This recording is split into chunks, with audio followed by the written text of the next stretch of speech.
할렐루야.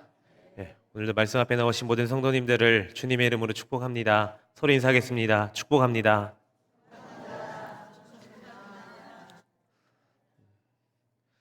요즘에 날씨가 많이 더워졌죠.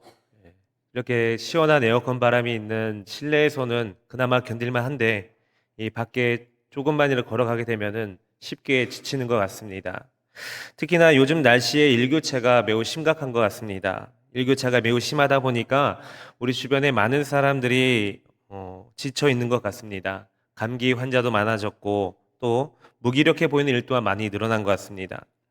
게다가 우리들의 일상들은 어찌나 그렇게 빠르게 지나갑니까? 또 일과 가사 노동, 또 인간관계에 쫓기다 보면은 몸은 물론이거니와 마음까지도 힘들어지기 마련입니다.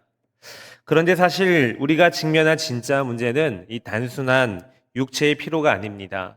눈에 보이진 않지만 이 영적 피로가 우리를 더욱더 깊이, 더욱더 오래 지치게 만들고 있습니다.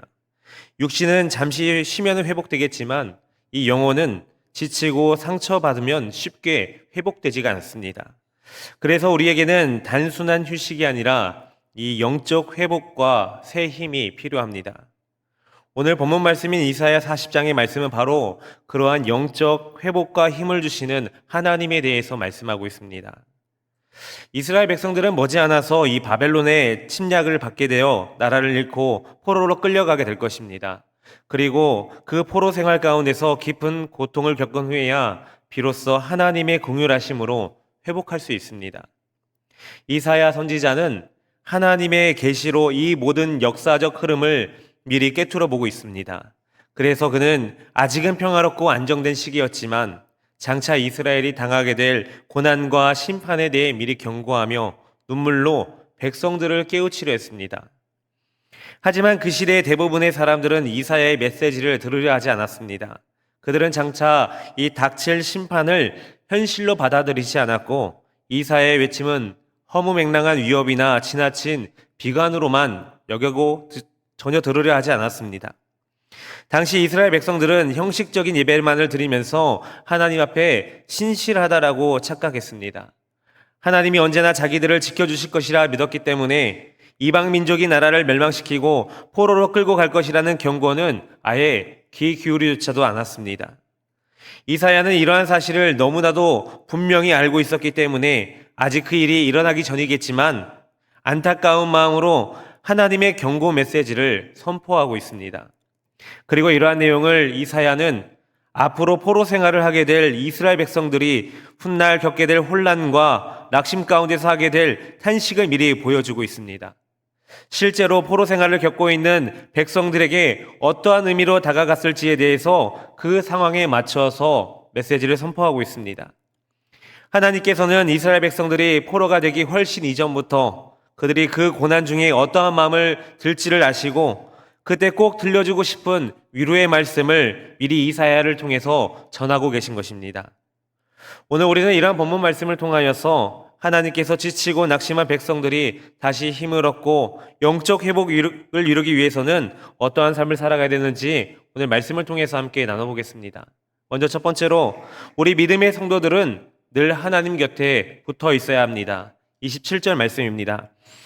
야곱아 어찌하여 내가 말하며 이스라엘아 내가 이르기를 내 길은 여호와께 숨겨졌으며 내 송사는 내 하나님에게서 벗어난다 하느냐.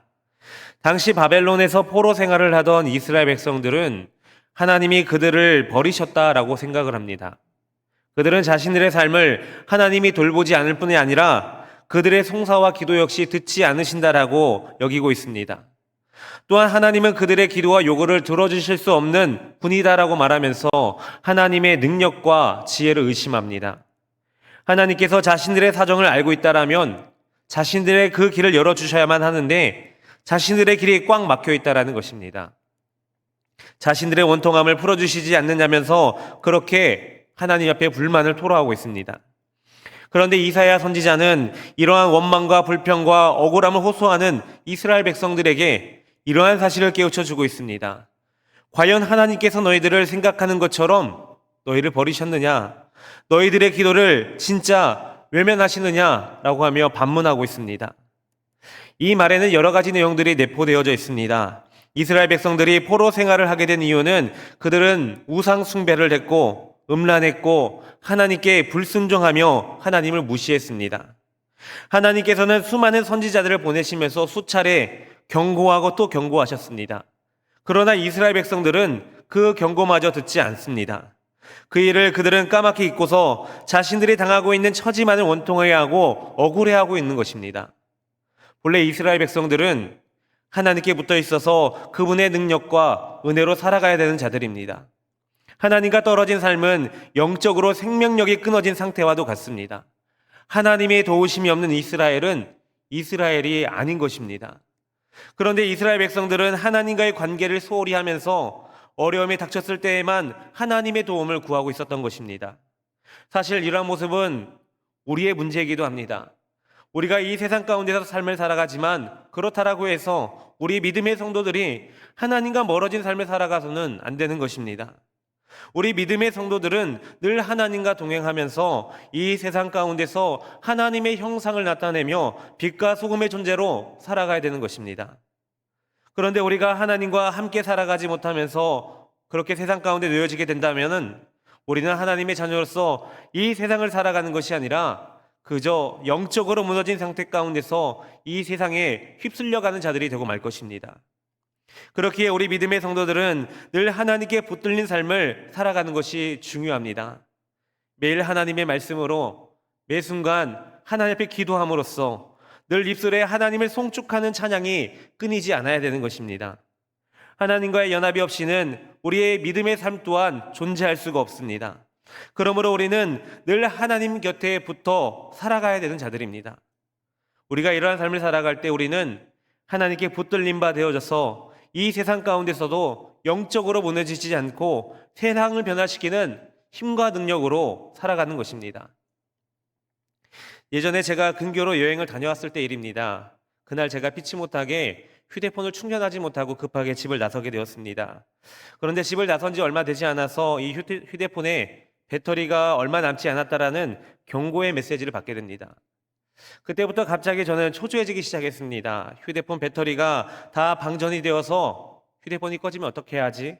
휴대폰을 충전할 만한 곳은 있을까라고 하면서 전전긍긍합니다. 여러분 왜 그렇겠습니까? 휴대폰은 우리에게 많은 유익을 줍니다. 통화를 통해서 여러 사람들과 소통을 하기도 하고 또 여러 가지 기능을 통해서 우리에게 도움을 주고 있습니다. 그런데 만약에 이 배터리가 없게 된다면 이러한 유익들은 모두 그 기능들을 다 소용없게 만들게 되어버립니다. 그게 최신 휴대폰이든 구형 휴대폰이든 카톡도 전화도 되지 않는 심지어 유튜브도 되지 않는 차갑고 무거운 쇳덩이일 뿐일 것입니다. 여러분 영적 상태도 이와 마찬가지입니다. 우리가 스마트폰을 매일 충전하듯이 하나님의 자녀들은 하나님으로부터 영적 충전을 받아야 합니다. 이스라엘 백성들이 바벨론 포로 생활 가운데서 하나님이 우리를 버리셨어 우리들의 기도를 들어주시지 않아라며 탄식을 하고 있는데 이러한 모습은 마치 배터리가 바닥난 스마트폰처럼 영적 무기력에 빠져 있는 상태입니다. 그러나 이사야 선지자가 이스라엘 백성들에게 반문합니다. 진짜 너희가 하나님께 버려진 것이냐? 혹시 너희가 하나님 앞에서 멀어진 것은 아니냐? 이스라엘 백성들은 우상 숭배와 불순종으로 하나님과 연결이 끊어져 있었습니다. 그러다 정작 힘든 일이 닥치게 되면은 방전된 상태에서 왜 작동하지 않느냐라며 원망하고 있었던 것입니다. 성도 여러분, 혹시 지금 내 신앙의 배터리는 얼마나 되십니까?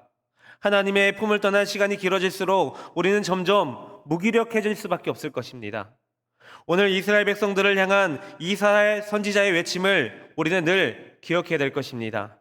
하나님의 자녀인 우리들은 하나님께로부터 잠시라도 끊어지게 되거나 멀어지게 된다라면 살아갈 수 없는 존재들입니다. 우리가 세상 가운데서 바쁘게 살아간다 할지라도 무심코 하나님과 멀어지는 것을 늘 경계해야 될 것입니다. 그러므로 우리가 늘 하나님 곁에 붙어 있어서 늘 하나님으로부터 영적 충전을 하여서 하나님으로부터 힘을 얻고 능력을 얻어 이 세상 가운데서도 무너지지 않고 더욱더 빛과 소금의 역할을 잘 감당해내는 그러한 저와 여러분들이 되시기를 주님의 이름으로 축복합니다. 두 번째로는 하나님은 힘과 능력의 근원이 되십니다. 29절 말씀입니다. 피곤한 자에게는 능력을 주시며 무능한 자에게는 힘을 더하시나니. 오늘 본문 말씀 가운데서 이사야는 하나님을 두 가지 방식으로 묘사하고 있습니다. 첫 번째로는 피곤한 자에게 능력을 주시는 분이십니다. 두 번째로는 무능한 자에게 힘을 더하시는 분이십니다.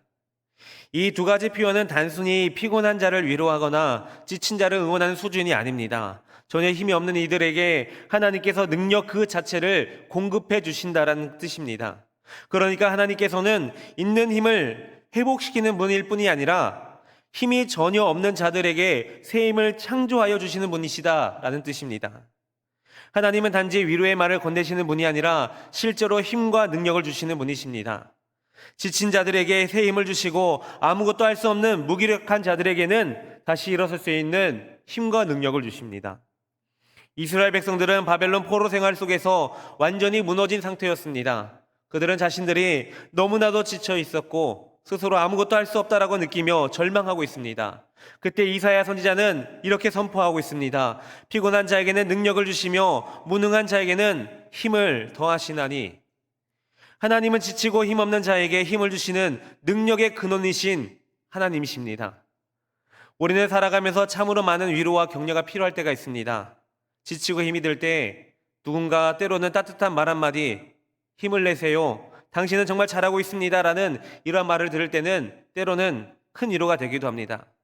그런데 때때로 이러한 위로조차 들리지 않을 만큼 완전히 무너질 때가 있습니다. 몸도 마음도 다 지쳐서 누구의 말도 마음에 들어오지 않고 무슨 말로도 회복이 되지 않는 깊은 침체의 때 말입니다. 이럴 때는 아무리 위로를 해준다 해도 소용이 없습니다. 요즘 금융치료라는 말이 있는데 이 금융치료라는 말이 있을 정도로 사람들은 물질적인 안정에서 힘을 얻으려고도 합니다. 물론 이 돈이 주는 안정감이 전혀 없다라고 말할 수는 없지만 그것 또한 한계가 있습니다. 돈으로는 우리들의 마음을, 삶의 방향을, 영혼의 깊은 피로를 진짜 회복시킬 수는 없습니다. 우리에게 진짜 필요한 회복은 오직 힘과 능력의 근원이신 하나님께로부터 나오는 것입니다. 하나님께서 능력을 주실 때 우리는 다시 일어설 수 있습니다. 하나님께서 힘을 더해 주실 때 무너졌던 마음이 다시 살아나고 아무것도 할 수 없었던 그 삶 가운데 소망이 생겨나기 시작하는 것입니다. 그분이 우리의 삶에 진짜 회복자가 되어주십니다. 힘과 능력이 고갈될 때가 바로 하나님의 능력이 시작되는 때인 것입니다. 제가 이 말씀을 준비하면서 예전에 이 유튜브에서 봤던 영상 하나가 떠올랐습니다. 이제는 폐차가 밖에 답이 없어 보이는 한 자동차를 어떠한 사람이 복원하는 영상이었습니다. 녹이 슬고 이 부품은 다 떨어져 나가고 엔진은 완전히 멈춰버린, 과연 저 차가 다시 굴러갈 수 있을까라는 의구심이 절로들게 하는 그러한 차였습니다. 누가 봐도 저 차는 폐차를 시켜야 돼라는 것이 마땅한 생각이었을지도 모릅니다. 그런데 이 유튜버가 이 차를 하나씩 수리하기 시작합니다. 먼지 쌓인 그 차를 바라보면서 닳고 낡은 부품들을 하나하나 섬세하게 분해하고 녹슨 차체를 정성껏 다듬습니다. 그리고 멈춰버린 엔진에 새로운 부품들을 조립을 하고 모든 시스템에 생명을 불어넣기 시작합니다. 마침내 모든 결과물이 완성이 되고 시동을 거는 순간 그 고철과도 같았던 자동차에서 우렁찬 엔진 소리가 펄 울려 퍼지게 되었고 또 매끄럽게 도로를 달리기 시작합니다. 이는 단순히 고장난 것을 고친 수준을 넘어서서 이 자동차에 새로운 생명을 넣어준 기적과도 같아 보였습니다. 성도 여러분, 오늘 말씀 가운데 바벨론 포로의 생활에 지쳐서 우리는 이제 더 이상 아무것도 할 수 없어라고 탄식하던 이스라엘 백성들에게 이사야 선지자는 선포합니다. 피곤한 자에게는 능력을 주시며 무능한 자에게는 힘을 더하시나니. 여러분, 이 말씀은 단순히 힘을 내서 다시 일어나자라는 격려가 아닙니다. 이스라엘 백성들은 이미 영적으로 모든 것을 닳고 고장나버린 완전히 무기력해 빠진 상태였습니다. 그들에게 필요한 것은 잠깐의 위로나 응원이 아니라 하나님께서 새로운 생명을 창조하여 공급해 주시는 근본적인 회복이 필요했던 것입니다. 때로는 우리의 삶 가운데서도 아무리 애를 써도 해결되지 않은 깊은 피곤과 무기력이 찾아올 때가 있습니다. 몸도 마음도 완전히 지쳐서 더 이상 아무것도 할 수 없다라고 느껴질 때가 있습니다. 그때는 아무리 주변에서 위로와 격려를 해줘도 소용이 없습니다. 우리에게 진짜 필요한 것은 있는 힘을 회복시키는 것을 넘어서서 하나님께로부터 오는 새 힘과 능력인 것입니다. 하나님은 우리의 힘의 근원이 되어 주십니다. 그러므로 지금 내가 아무것도 할 수 없을 만큼 지쳐 있다라면 그것이 끝이 아닌 하나님의 능력이 시작되는 자리라는 사실을 기억하시면서 우리에게 새로운 힘과 소망을 주시는 그 하나님으로부터 진정한 회복을 얻는 저와 여러분들이 되시기를 주님의 이름으로 축복합니다. 이제 마지막 세 번째로는 하나님을 앙망하는 자는 새 힘을 얻게 됩니다. 31절 말씀입니다. 오직 여호와를 앙망하는 자는 새 힘을 얻으리니 독수리가 날개치며 올라감 같을 것이요 다른 박질하여도 곤비하지 아니하겠고 걸어가도 피곤하지 아니하리로다. 하나님께서 주시는 힘은 단순히 피로를 덜어주시는 정도가 아닙니다.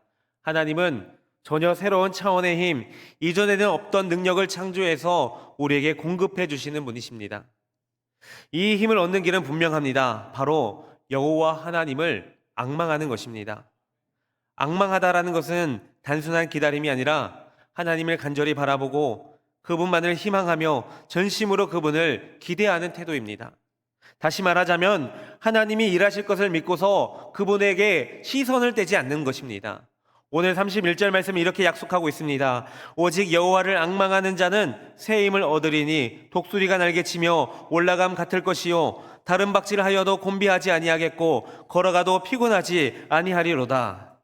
우리가 하나님을 바라볼 때 하나님은 우리를 하늘을 나는 독수리처럼 들어 올리시고 지치지 않고 걸어갈 힘을 허락해 주십니다.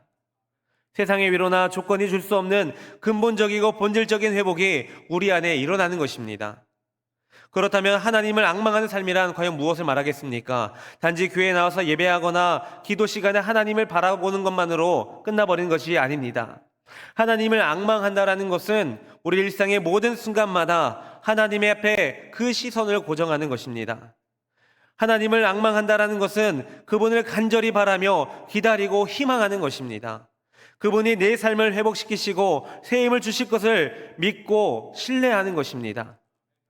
우리가 이렇게 하나님을 간절히 바라보고 신뢰할 때 하나님께서는 우리에게 새 힘을 부어주시는 것입니다. 독수리가 힘차게 날개를 펴듯 지치지 않고 달릴 수 있는 능력을 주시고 삶의 무거운 짐과 피로 가운데서도 절망하지 않고 다시 일어설 수 있는 힘을 주시는 분이 바로 우리 하나님이십니다. 진짜 희망은 더 좋은 환경이나 더 큰 능력이 아니라 바로 우리 하나님이십니다. 하나님께 눈을 돌리고 그분을 간절히 바라볼 때 우리 안에는 새로운 능력이 시작되는 것입니다. 여러분 혹시 밤바다를 보신 적이 있으십니까?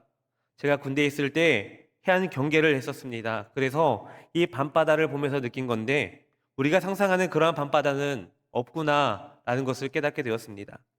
우리가 상상할 때 밤바다 하면은 아름다운 이 야경과 펼쳐진 매우 아름다운 바다를 상상할 수 있습니다. 그런데 실제로 이 밤에 바다를 가서 보면은 아무것도 보이지가 않습니다. 특히 해무라는 이 바다 안개가 짙게 깔리게 되면은 정말 한 치 앞도 보는 게 쉽지가 않습니다. 이때 배가 운항을 하려면 과연 어떻게 하면 되겠습니까? 요즘에는 기술이 많이 발전되어져서 이 GPS를 보고 운행을 한다든지 VTS라 해서 해상교통관제센터에서 전해주는 그 교통 정보를 통해서 운항할 수는 있습니다. 그런데 이보다 더 중요하고 더 현실적으로 도움이 되는 것은 저 멀리 어둠을 뚫고 한 줄기의 빛을 보내주는 등대입니다. 그 등대는 멀리 떨어져 있지만 그 불빛은 유일한 희망이자 나아갈 방향을 정확하게 알려주고 있는 이정표가 됩니다. 오직 그 등대의 불빛에 시선을 고정하고 그 빛을 향해 나아갈 때 그 불빛이 자신들을 안전한 항구로 인도해 주실 거라는 확신과 기대를 가득 차게 만들어줍니다. 성도 여러분, 때로는 우리의 삶에도 짙은 안개처럼 앞이 보이지 않고 어디로 가야 될지 모르는 그런 막막한 순간들이 찾아올 수 있습니다. 그때 우리는 세상적인 방법이나 사람들의 위로에 시선을 돌리려 해서는 안 됩니다. 진짜 희망은 더 좋은 환경이 아니라 더 큰 능력이 아니라 바로 우리의 하나님이십니다. 우리 영혼의 등대이신 하나님께 시선을 고정하고 그분을 간절히 앙망할 때 그분은 우리를 독수리처럼 높이 들어 올리시고 어떠한 길에서도 지치지 않고 걸어갈 수 있는 새로운 차원의 힘을 우리 안에서 시작하여 주십니다. 그러므로 내 힘이 다할 때, 내 능력이 없어 보일 때 하나님을 앙망하는 여러분들이 되시길 바랍니다. 주님을 앙망하여서 주님이 주시는 새 힘으로 다시 한번 비상하는 은혜가 저와 여러분들에게 늘 충만하시기를 주님의 이름으로 축복합니다. 사랑하는 성도 여러분, 제가 앞서 스마트폰 배터리 예를 들었지만 그보다 더 중요한 우리의 영혼의 배터리 상태를 우리가 늘 점검해 볼 필요가 있습니다. 육신이 피곤할 땐 휴식을 통해서 우리가 회복할 수는 있습니다. 그러나 영혼이 지치고 메마를 때는 하나님께 붙어 있을 때 회복될 줄 믿습니다. 하나님은 여러분들을 너무나도 잘 알고 계십니다. 여러분의 이름도 마음속에 가득 찬 피곤함도 아무에게도 말하지 못하는 그 속상함도 하나님은 모두 다 알고 계십니다. 그리고 지친 자에게 능력을 주시는 분이 바로 우리 하나님이십니다. 그 하나님께 오늘도 다시 붙어 있으시기를 바랍니다. 말씀이 약속하는 대로 하나님을 기다리는 자는 새 힘을 얻게 됩니다. 독수리 날개치듯 하늘로 치솟아 오르게 될 것입니다. 달려도 곤비하지 아니하고 걸어도 피곤치 않게 될 것입니다. 혹시 지금 여러분들에게 지쳐있는 분이 계십니까? 무기력한 분이 계십니까? 기도가 잘 안 되고 예배가 무겁게만 느껴지십니까? 그렇다면 지금이야말로 우리가 다시 한번 하나님을 바라볼 때입니다. 여호와를 앙망하는 자는 새 힘을 얻으리니, 오늘 이 말씀처럼 주님을 낭망하여서 주님이 주시는 새 힘으로 다시 한 번 더 힘차게 비상하는 은혜가 저와 여러분들에게 늘 함께 하시기를 주님의 이름으로 축복합니다. 기도하겠습니다. 거룩하신 하나님, 오늘 말씀을 통해 지친 우리에게 능력을 주시는 주님의 은혜를 다시 한 번 더 기억하게 하여 주심에 감사합니다. 우리 삶의 무게가 때로는 너무나도 무겁고 감당해야 될 현실이 너무나도 버거워 주저앉고 싶을 때가 많습니다. 아무리 가까운 사람들이라 할지라도 우리의 깊은 한숨을 알 수는 없습니다. 그러나 주님은 모든 걸 알고 계심을 이 시간 다시 한 번 더 고백합니다. 그러니 오늘 우리에게 하늘의 능력을 부어주시어서 세상의 위로가 아닌 주님의 생명의 능력으로 다시 일어나게 하여 주옵소서. 우리를 독수리처럼 다시 날게 하여 주시고 달려가도 곤비지 않고 걸어가도 피곤치 않은 하나님의 사람들로 살아가게 하여 주옵소서. 거룩하신 우리 주 예수 그리스도의 이름으로 기도합니다. 아멘.